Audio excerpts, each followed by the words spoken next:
Hello everybody, this is Terry Jeanette with the Tapping Flamingo. Today's video is an unboxing of something that I got in the mail. So back in March of 2022, Curated Bead Box had a little bit of a competition going on and I entered it and I was actually one of the top 10 winners. It said submit a photo of your creation made from the beads in this box. Prize for top 10 submissions is a $1 bead bundle, 8 strings of beads, and a starter's finding kit. And I just found out a couple of days ago that I was one of the lucky winners. So I've got it all opened. I have not looked in yet, so... Ooh, pink. How pretty. Let me open this up and kind of get it organized, and then we'll go through it. Oh my goodness, as I was taking them out and laying them out, I'm just like, oh, beautiful. Let's start with the bigger beads first. These look like crackle beads. We've got pink and clear in there. Aren't these beautiful? They look to be 12 millimeter. Oh, these are so pretty. And then we have some glass pearls. Oh, those are so pretty. I love pink. And they don't have they didn't say what they are, so I'm really not for sure. I'm just guessing that they're all glass beads, but they're beautiful beads. These kind of have a little crackle in them. Look at these. I love these. Look at these bumpy beads. Oh, I love the texture in these. So pretty. I really like pink a lot. So I am excited to create with these. And I've got a lot of beads. I mean, these are big strings. We got a little bit brighter bumpy beads here. I mean, look at this. Let me measure how big these strings are. Whoops, I bumped my light. So we're looking at a little over 16 inches. They probably call these 16-inch beads, but they're a little bit more than 16 inches. Look at this. We have a little bit of a gold in there and the pink and the white. Those are beautiful. And then we have some chips.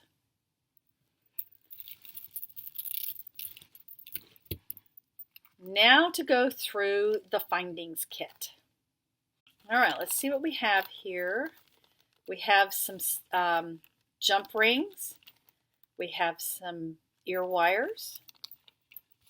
Had a jump ring fall out of there. Let's put that back in there before I lose it. We have some lobster claw clasps. We have some crimp beads, some head pins. These are some good quality head pins here. Some beading wire, some memory wire, and some stretch cord. And that is what I got from Curated Bead Box as one of the winners in their March Curated Bead Box competition. I would like to thank Curated Bead Box for sending me all these goodies. And now I want to create. So looking through these beads, it's hard for me to decide exactly what I want to make. Now, I ordered a dress and I ordered it like a week ago and I was wondering where it was. And I just looked up the status of it and it says it was on back order. I'm not happy about that. It's a pink and white dress, so these would have been perfect for it. I'm not really for sure when that dress is coming in. I wanted it for a specific thing in less than 2 weeks right now. It's about 10 days away. But I have another function coming up in about 3 weeks after that. So I'm hoping I'll have it by then. So I think I'm going to make something to go with that dress. Now the neckline is just a basic neckline. It's not a steep neckline. So I want it to be more of like a 17-inch necklace. And I want it to be very tropical. And so I think I'm going to use these chips along with something on these. I know I don't want to use these pearls. Those are really pretty, but not for what I'm thinking. I don't think I'll use the chips because I already have chips. So we'll set those aside. Oh, these are really pretty.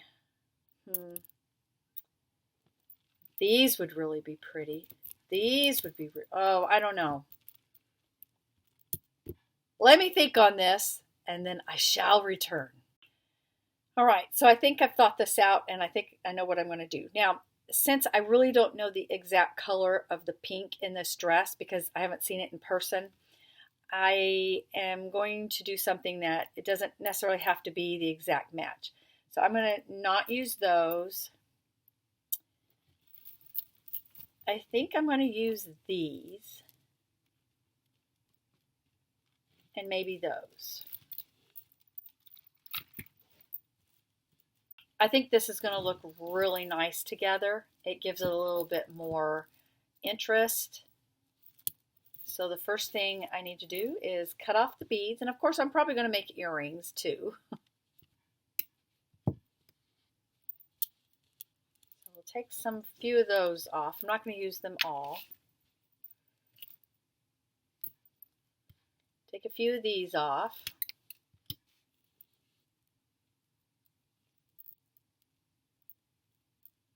And I do think I want to make this a two-tone necklace. So I want to go find some spacer beads. I want to use gold and silver. I'm probably going to use quite a bit of these chips here. I got these silver tone spacer beads from Curated Bead Box in, I believe it was April. So those will look really nice. And now I got to figure out, I've got several types of spacer beads. I've got these flat ones that I could put in there.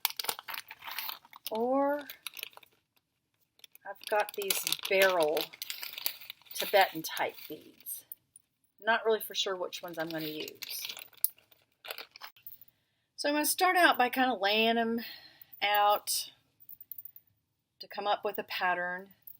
I think I want to use 10 chips between each area. And I think I want to flank these beads with these flat spacer beads. It'll almost be kind of like a bead cap.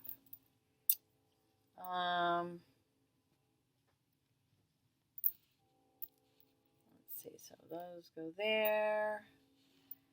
And then maybe I'll take the gold and do this. And then I'll need 10 more of these.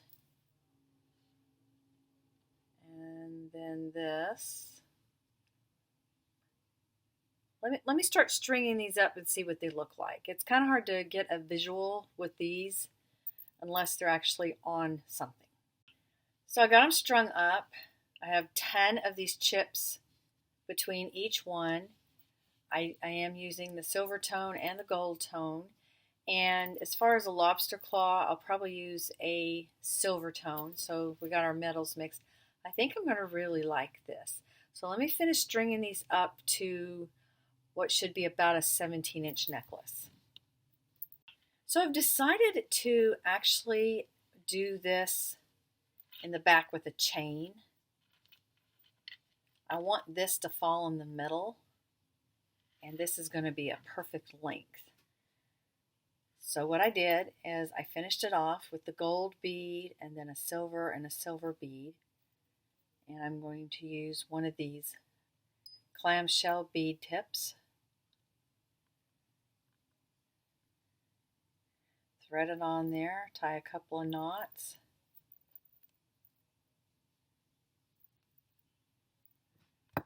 Make sure those knots are nice and tight.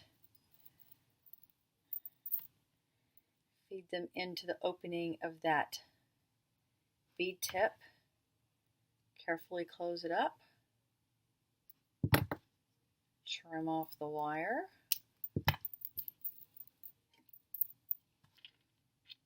I gotta finish off the other end.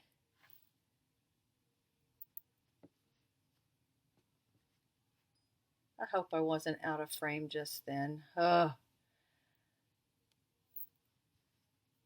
me do it again for you. This time you have to actually feed the knot into the opening of the bead tip.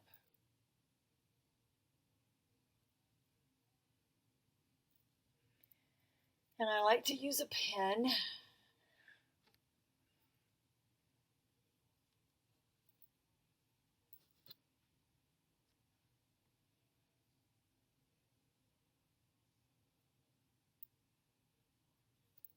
Slide it in there. Make sure it goes inside the opening and not around the back. Sometimes it will twist around and come around the back. You don't want that. You want it to actually go all the way inside the opening of that bead tip.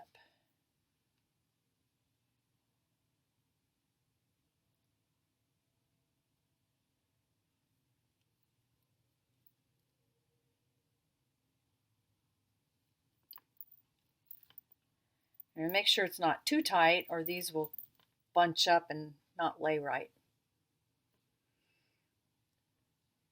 Just close it up. And trim off your excess. And now we need to hang our chain. Let me clean my mess up here and we'll hang the chain. So I got my ruler out, the chain I'm going to use, and I need a clasp. But I'll get that in a second. I forgot to get that. Minor details there. Anyway, I'm going to go ahead and hang the chain directly onto the little hook there. You can use a jump ring or spring ring, but I'm just going to do it this way this time because I don't want that jump ring look.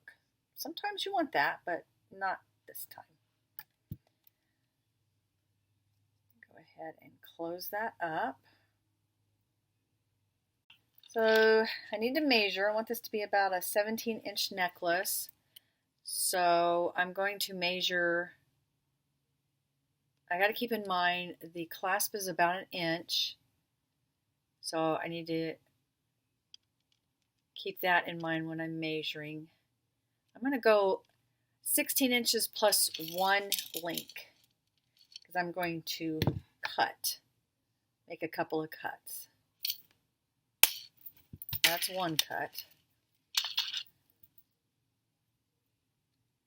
Hang this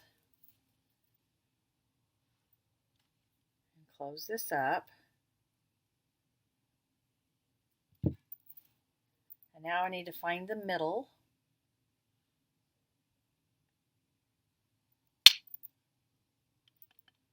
And cut that 1 link. And if you have 2 links there, it's okay. Just pick one of them and cut it.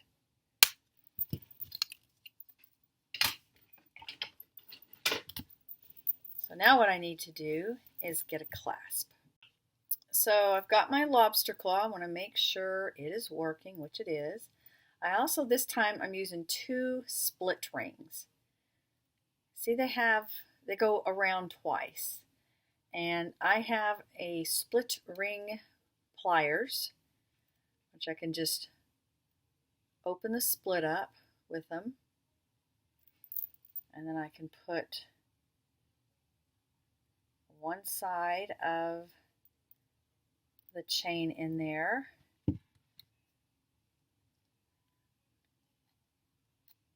Like that.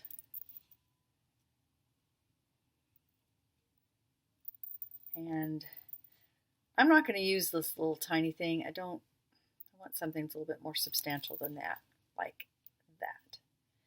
So the next thing I'm going to do is open this split ring, feed the lobster claw and the chain on. Now to do the other side. First, I want to put the clasp in there. And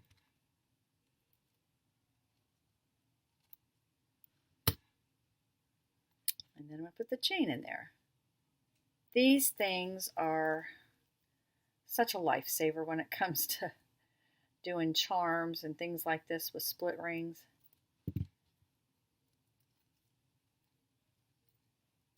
And we have our necklace all complete.